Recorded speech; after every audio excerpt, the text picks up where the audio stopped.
ಇಂದೇ ಡೌನ್ಲೋಡ್ ಮಾಡಿ ಮತ್ತು ನಿಮ್ಮ ನೆಚ್ಚಿನ ಶೋಗಳನ್ನ ಆನಂದಿಸಿ. ಏನ್ ಹಸ್ಬೆಂಡು ಇನ್ನೂ ಮಲ್ಗ್ಲಿಲ್ವಾ? ಇದ್ರೆಲ್ಲ ನಿದ್ದೆ ಎಲ್ಲ ಕೆಟ್ರೆ ಆರೋಗ್ಯ ಹಾಳಾಗಲ್ವಾ? ನಿಮ್ದಿಯಾಗಿ ಮಲ್ಕೊಳಕ್ ನೀವು ಬಿಟ್ರೆ ತಾನೆ. ಅಯ್ಯೋ ನಾನೇನ್ ಮಾಡ್ದೆ? ಓ ಗೊರಕೆ ಹೊಡಿತೀನಿ ಅಂತನಾ? ಅಜ್ಜಿ ಹಾಕಿ ಚಾಲೆಂಜ್ ಯಾಕ್ರಿ ಒಪ್ಕೊಳಕ್ ಹೋದ್ರಿ? ಇದ್ ಒಳ್ಳೆ ಕತೆ ಆಯ್ತಲ್ವಾ ಹಸ್ಬೆಂಡು? ನಾನೇನಾದ್ರೂ ಅವರೇ ತಾನೇ ಹೇಳಿದ್ದು ಈ ಮನೆಗ್ ಸೊಸೆಗೆ ಯಾವ್ದೋ ಒಂದ್ ಟಾಸ್ಕ್ ಕೊಡ್ತೀನಿ ಅಂತ. ಎಲ್ರು ಮುಂದೆ ಆಗಲ್ಲ ಅಂಜಿದ್ರೆ ನಾನು ಎಲ್ರು ಹೆದ್ರ ಪುಕ್ಲಿ ಅನ್ಕೋತಿರ್ಲಿಲ್ವಾ? ಯಾವಾಗ್ಲೂ ಬೇಡದಿರೋದ್ರ ಬಗ್ಗೆನೇ ತಲೆ ಕೆಡಿಸ್ಕೊತಾ ಇರ್ತೀರ. ನಿಮ್ಮನ್ನ ನೀವು ಪ್ರೂವ್ ಮಾಡ್ಕೊಳ್ಳೋ ಅವಶ್ಯಕತೆ ಏನಿದೆ? ಅಜ್ಜಿಗಿದ್ಯಲ್ವಾ, ನಾನೇನ್ ಮಾಡ್ಲಿ? ನೋಡಿ ಹಸ್ಬೆಂಡು, ನೀವ್ ನನ್ ಜೊತೆ ಇರೋವರೆಗೂ ನಂಗೆ ಯಾವ್ದ್ರಲ್ಲೂ ಸೋಲಿರಲ್ಲ. ಏನಾದ್ರು ಮಾಡ್ಕೊಳ್ಳಿ, ನಿಮಗೆ ಹೇಳಕ್ಕಾಗತ್ತಾ? ತಲೆ ಕೆಡ್ಸ್ಕೊಬಿಡಿ, ಮಲ್ಕೊಳ್ಳಿ ಹಸ್ಬೆಂಡು. ನಿದ್ದೆ ಬಂದ್ರೆ ತಾನೆ. ಹಸ್ಬೆಂಡು ಇವತ್ತು ಅಣ್ಣನ ಹುಡ್ದಬ್ಬ, ಈಗ್ಲೇ ಶುಭಾಶಯ ಹೇಳ್ತೀನಿ. ರೀ 12 ಗಂಟೆ ರೀ, ಇಷ್ಟೊತ್ತಲ್ಲಿ ಯಾರಿಗೆ ಕಾಲ್ ಮಾಡ್ತಾರೆ? ಮಲ್ಗಿರ್ತಾರ ಅವರು. ಅಲ್ಲ ಹಸ್ಬೆಂಡು, ಇಷ್ಟೊತ್ತಲ್ಲಿ ತಾನೇ ಶುಭಾಶಯ ಹೇಳ್ಬೇಕು. ಅದು ಅಲ್ದೆ ತಂಗಿಗ್ ಫೋನ್ ನಿಂತ ಅವ್ನ ನಿದ್ದೆನೆ ಮುಖ್ಯನಾ? ಇರಿ ನೀವು ಶುಭಾಶಯ ಹೇಳಿ.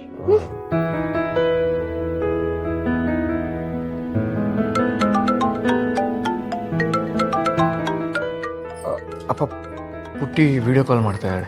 ಅವಳು ಯಾಕೋ ಇಷ್ಟೊತ್ತಲ್ಲಿ ಫೋನ್ ಮಾಡ್ತಿದ್ದಾಳೆ? ಕೇಕ್ ಚೆನ್ನಾಗಿದೆಯಾ ಅಂತ ಕೇಳಕ್ಕೆ. ಅಣ್ಣಂಗೆ ತಂಗಿ ವಿಶ್ ಮಾಡಬಾರ್ದೇನೆ? ಹುಡ್ದಬ್ಬ ಜೋರ? ಹ್ಞೂ ಮಗ, ನಾನೇ ಕೇಕ್ ತಂದು ನಿಮ್ಮ ಅಣ್ಣನ ಕೈಯಲ್ಲೇ ಕಟ್ ಮಾಡಿಸ್ದೆ. ನರಸಿಂಹ, ದೀಪನ್ ಕೇಕ್ ತೋರ್ಸೋ. ದೀಪ, ಕೇಕ್ ಎಷ್ಟ್ ಚೆನ್ನಾಗಿದೆ ಗೊತ್ತೇನೆ? ನೀನು ಇದೆಯಾ ಬರೀ ಫೋನ್ ಮಾಡಿ ವಿಶಸ್ ಮಾತ್ರ ಹೇಳ್ತಾ ಇದೀಯಾ? ಒಂದ್ 20 ಗ್ರಾಮ್ದು ಚಿನ್ನ ಚೈನ್ ಹಾಕ್ಬೇಕು ತಾನೆ ನಿಮ್ಮ ಅಣ್ಣಂಗೆ? ಅಷ್ಟೇ ತಾನೆ, ಊರಿಗೆ ಬಂದಾಗ ತರ್ತೀನಿ ಬಿಡಿ.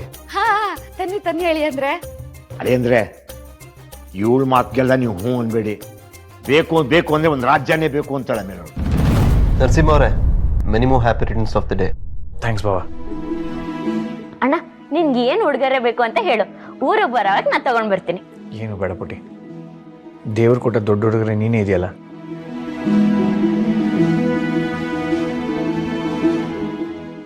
ಇಲ್ಲ ಅಣ್ಣ, ನನ್ ಪಾಲಿಗೆ ನೀನೇ ದೊಡ್ಡ ಹುಡುಗರೆ. ಅಪ್ಪ ಅಮ್ಮ ಖುಷಿಯಾಗಿರೋ ತರ ನಡ್ಕೋತಿದ್ಯಾ ಅಲ್ವಾ? ಒಬ್ಬ ಅಣ್ಣನಿಂದ ನನ್ ಮತ್ತೇನ್ ಬಯಸಕ್ಕಾಗತ್ತೆ? ನಾನು ನಿನ್ನಿಂದ ಇಲ್ಲಿ ನೆಮ್ಮದಿಯಾಗಿದ್ದೀನಿ.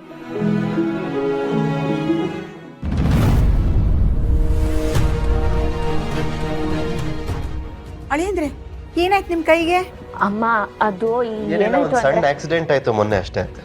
ಅಂತ ಮೇಜರ್ ಏನಿಲ್ಲ, ವಾಸಿ ಆಗ್ತದೆ. ಅಯ್ಯೋ, ಹುಷಾರಾಗಿ ನೋಡ್ಕೋಬೇಕಲ್ವ ಅಂದರೆ. ಸರಿ ಮಾವ, 1-2 ದಿನ ಸರಿ ಹೋಗುತ್ತೆ ಅಂತ ಹೇಳಿದಾರೆ ಡಾಕ್ಟರ್. ದೀಪ ಮಗಳೇ, ನೀವು ಅಳಿಯಂದ್ರ ಜೊತೆಗೆ ಇದ್ದು ಅವ್ರ ಆರೈಕೆ ಮಾಡ್ಬೇಕಾಯ್ತಾ? ಸರಿ ಅಮ್ಮ. ಅವ್ರು ಯಾವಾಗ್ಲೂ ನನ್ನ ಸೇವೆ ಮಾಡಕ್ ರೆಡಿ ಇರ್ತಾರೆ ಬಿಡಿಯತ್ತೆ. ಸದಾಕಾಲ ನೀವಿಬ್ರು ಹೀಗೆ ಇರ್ಬೇಕು ಅನ್ನೋದೇ ನಮ್ಮೆಲ್ಲರೂ ಆಸೆ ಕಣಪ್ಪ. ಇರ್ತೀವಿ ಬಿಡಮ್ಮ.